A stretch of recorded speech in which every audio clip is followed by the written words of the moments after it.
ప్రియులారా, బాగున్నారా? దేవుని వాక్యాన్ని క్రమంగా చదువుచున్నారా? ప్రార్థించుచున్నారా?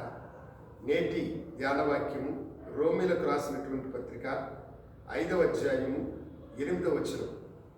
అయితే దేవుడు మన ఎడల తన ప్రేమను వెల్లడిపరుచుచున్నాడు. ఎట్లనగా మనమింకను పాపులమై ఉండగానే క్రీస్తు మన కొరకు చనిపోయెను. భక్తుడైన పౌలు రోమా సంఘానికి ఈ లేఖను రాస్తూ మనమింకను పాపులమై ఉండగానే యుక్తకాలమందు క్రీస్తు మన కొరకు చనిపోయినాడు అని తెలియజేస్తున్నాడు.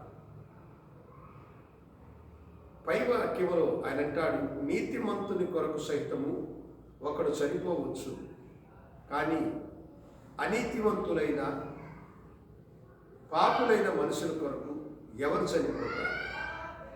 ఒకడు మంచివాడైతే వారి కొరకు ప్రాణం పెట్టేవాళ్ళు ఎవరో ఒకడు ఉంటారు. కానీ పాపి అయిన ఒక మనుషులు ఉంటే ఆ పాపి అయిన మనుషుల కొరకు ఎవరు ప్రాణం పెట్టగలుగుతారు? యేసు తన ప్రేమను మన ఎడల వెల్లడిపరుస్తూ ఉన్నాడు. మనమందరం పాపులమై ఉండగానే ఆయన మనందరి కొరకు చనిపోయినాడన్న సత్యం మీకు తెలుసా? ఈ లోకానికి మహానుభావులుగా పేరు పొంది వచ్చిన వారందరూ కూడా దుష్టులను శిక్షించడానికి వచ్చారు. కానీ దుష్టులు, దుర్మార్గులు, పాపులైనటువంటి మనుషుల కొరకై ప్రాణం పెట్టిన ఒకే దేవుడు ప్రభువైనటువంటి యేసుక్రీస్తు వారు మాత్రమే. కొన్ని రోజులకు ముందు మద్రాసు మహాపట్టణంలో ఒక గొప్ప రవిడి ఉండేవాడు. అతడు అనేకులను చంపి తన ఇంటిలో పూడ్చిపెట్టాడు. సారాయి సామ్రాజ్యానికి అధిపతిగా అతడు జీవించినాడు. అతడే ఆటో శంకరన్ని పేరు పొందినటువంటి గొప్ప రవిడి. అయితే పోలీసు అతన్ని అరెస్ట్ చేసి అతని యొక్క నేరాలన్నీ రుజువైన తర్వాత కోర్టు అతనికి మరణశిక్షను విధించింది. 4 గోడల మధ్య తన మరణశిక్షను గురించి అతను వేదన చెందుతూ తన పాపములకు ఎవరు క్షమాపణ అనుగ్రహిస్తారని తల్లడిల్లినాడు.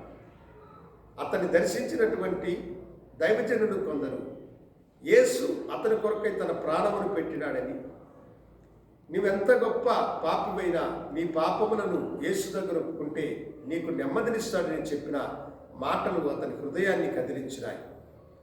ఎన్నో ఘోర నేరములు చేసిన తనను యేసు క్షమిస్తాడా అని ఎరిగి కన్నీటితో ప్రభువా నన్ను క్షమించమని అడిగినప్పుడు దైవక్షమాపణ అతనికి దొరికింది. అతను ఉరిశిక్షను పొందేటప్పుడు సంతోషముగా ఆ ఉరితాడును ముందు పెట్టుకొని తన ప్రాణమును అర్పితము చేసినాడు. అవును దేవుని బిడ్డలారా, పాపులైన వారందరి కొరకై యేసు తన ప్రాణమును పెట్టి వారిని రక్షించిన మహాదైవం. నువ్వెంత పాపివైనను సరే, ప్రభువా నేను పాపిని ప్రభు దగ్గరకు వచ్చినప్పుడు నీ పాపమునకు క్షమాపణ దొరుకుతుంది. ఆయన రక్తము వలన ఇప్పుడు మనము నీతిమంతులుగా తీర్చబడుతున్నామని కింద వాక్యంలో రాయబడి ఉన్నది. దేవుడు మిమ్మల్ని దీవించుగాక. ప్రార్థించుకుందాం. ప్రభువా, పాపి అని చెప్పిన నీ బిడ్డలను మీరు రక్షించి పరలోకపు భాగ్యమును అనుగ్రహించమని యేసు నామమున అడిగి వేడుకొంచున్నాము తండ్రి. ఆమేన్. శుభోదయం. ప్రభు మిమ్మల్ని దీవించుగాక. ఆమేన్.